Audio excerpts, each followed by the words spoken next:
sih koditan KA ini? Supaya kalian bisa berpikir secara kritis, supaya kalian bisa berpikir secara logis, ya, atau punya penalaran yang tinggi, ya, dalam memecahkan sebuah permasalahan. Ya. Makanya ini sangat penting untuk siswa, ya, mulai dari SD sampai SMA. Tujuannya untuk apa nanti? Tujuannya kalian nanti akan menciptakan sebuah program. Bukan hanya sebagai konsumen saja, tetapi nanti kalian bisa menjadi sebuah produsen, ya, menciptakan aplikasinya. Ya. Nah, ini pertama, tujuan yang akan kita capai untuk hari ini adalah kalian mampu mengenali dan menerapkan perangkat kecerdasan artifisial pada area pemanfaatan secara umum dan khusus. Kemudian kalian mampu memilih perangkat kecerdasan artifisial yang sesuai untuk kebutuhan kalian sehari-hari. Ya. Nah, apa itu AI atau KA? Ada yang pernah menggunakan KA? Siapa? Coba tangan yang pernah menggunakan apa? ChatGPT. Untuk apa ChatGPT? Mengerjakan tugas. Ketika ada tugas dari misalkan biologi, ya, suruh membuat makalah, ya, maka kalian tinggal masuk aja ke ChatGPT. Kalian tuliskan misalkan buatkan makalah tentang reproduksi hewan. Nanti akan muncul secara otomatis. Ada lagi yang sudah pernah memakai KA atau AI? Ada yang tahu macam dari AI apa saja? Tadi sudah disebutkan ChatGPT. Apalagi? Gemini, ya, sama ya, prosesnya sama. Terus apa lagi? Cici. Kalau Cici nanti harus install dulu ya di HP-nya. Kalau ChatGPT kan tinggal browser aja, ya, tinggal masukkan perintah-perintahnya. Ya. Nah, ini pengertian dari KA, ya, kecerdasan artifisial. Jadi pertama kali diperkenalkan pada Lopakarya Dartmouth College tahun 1956. Oleh siapa? Oleh John McCarthy dan koleganya. Ya. Jadi mereka itu mendefinisikan KA itu sebagai ilmu dan rekayasa dalam menciptakan sebuah mesin cerdas, ya, terutama program komputer yang cerdas. Itu menurut mereka, menurut McCarthy dan kawan-kawannya. Ya. Atau kecerdasan artifisial itu merupakan bidang ilmu komputer yang fokus pada penciptaan sistem atau program, ya, atau mesin yang dapat meniru kemampuan intelektual dari manusia. Seperti apa? Seperti belajar, kemudian apalagi berpikir, ya, kemudian memecahkan masalah dan membuat sebuah keputusan. Nah, itu nanti akan dirancang seperti itu. Akan dirancang sama seperti manusia, ya. Nah, ini ada evolusinya, ya. Evolusi dari kecerdasan artifisial. Nah, pertama adalah era simbolik, yaitu pendekatan berbasis aturan logika. Jadi kita memasukkan kodenya berupa logika, ya. Sudah pernah belajar Excel di informatika? Sudah, ya. Nah, di sini kan di dalam Excel itu ada logika. Ya, logika itu adalah misalkan jika saya misalkan nilainya 65, maka tidak lulus. Kalau lebih dari 65 berarti lulus. Nah, itu juga sama. Itu era simbolik, ya. Era menggunakan aturan logika dan simbol, ya. Kemudian beralih ke pembelajaran mesin. Ya, yang kedua beralih ke pembelajaran mesin, yaitu beralih ke algoritma adaptif, yang memungkinkan sistem itu mempelajari pola-pola tertentu, ya, dari data tanpa program eksplisit, ya. Nah, masuk lagi era yang ketiga nanti. Jadi belum sampai kita, ya, sampai ke deep learning atau evolusi KA puncak dengan jaringan saraf di ruang, ya. Jadi nanti ini memanfaatkan big data dan peningkatan daya komputasi untuk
penerjemahan dari teks, penerjemahan teks atau analisis data.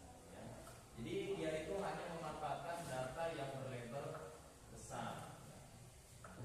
Keterbatasannya di sini ada tidak dapat melampaui domain yang telah dirancang. Seperti aplikasi tadi ya, penerjemah suara itu, jadi dia itu tidak mampu memahami konteks sosial secara kompleks. Ini kecerdasan buatan, atau ANI ya. Ini era-eranya sekarang, era-eranya sekarang. Jadi masih tahapannya itu masih rendah. Nanti akan beralih ke sini, ke AGI ini. Apa itu AGI? Artificial General Intelligence atau kecerdasan umum buatan.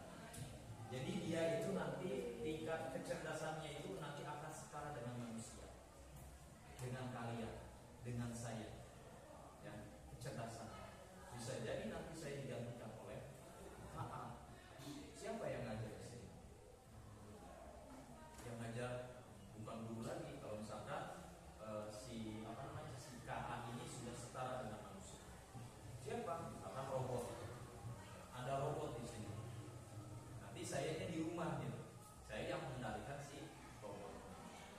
Ya, nah bisa jadi nanti ini nanti di tahun 2040 implementasi. Nah, kira-kira 2040 itu kalian umur berapa sih? Sekarang umur berapa? 15. Oh, 16. 16 ditambah berapa? Ditambah 25. 15 ditambah 15. Berapa? Oh, 34. Oh, berarti sama seperti saya sekarang nanti kalian ya. Nanti akan menemukan bahwa KA itu nanti akan setara dengan manusia. Kecerdasannya akan sama gitu ya. Nah, ini nanti potensi implementasinya akan ada di tahun 2040 ya. Nah, ini yang terakhir, kecerdasan super buatan atau ASI, Artificial Super Intelligence ya. Jadi ini dia akan melampaui kemampuan dari manusia, akan melampaui gitu ya. Ini nanti akan ada atau akan muncul prediksinya itu akan ada di tahun 2060-an. Kalau 2060 berarti saya sudah 70 tahun. Mudah-mudahan masih ada umurnya ya sampai tahun 2060. Jadi nanti diharapkan ya akan menjadi revolusi besar ya dalam kecerdasan buatan, meskipun masih diselimuti banyak tantangan etik dan teknis. Mungkin nanti di tahun 2060 akan ada mobil yang terbang ya, atau motornya itu berjalannya itu melayang dan sebagainya ya. Itu nanti bisa terjadi ya kalau misalkan teknologi semakin canggih. Atau nanti ketika kalian berangkat ke kerjaan, gak usah lagi pakai motor, tapi tinggal buka pintu, otomatis pindah ke lokasi kerja kalian. Mungkin nggak seperti itu, seperti apa itu Doraemon ya? Nah, mungkin nggak kayak gitu. Bisa nggak terjadi seperti itu? Enggak ya. Tapi mungkin aja bisa ya. Itu tergantung dari bagaimana teknologi bisa dibuat. Nah, sekarang ini tentang aplikasi dan penggunaan perangkat berbasis kecerdasan artifisial. Nanti saya minta kalian diskusikan ya, kalian manfaatkan AI ya, tadi contohnya ChatGPT ya. Kemudian apalagi selain ChatGPT, Gemini ya dan lain sebagainya. Kalian tuliskan perintahnya di ChatGPT. Perintahnya mau ngapain kalian? Mau mencari apa? Di Gemini juga sama. Ya. Nanti setelah itu kalian tuliskan di sini. Ya, tuliskan di depan ya. Kalian pakainya apa? Misalkan ChatGPT. Oke, saya tuliskan di sini nanti. ChatGPT. Nah, setelah itu nanti kalian tanyakan mau apa kalian.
Yang kedua, GPT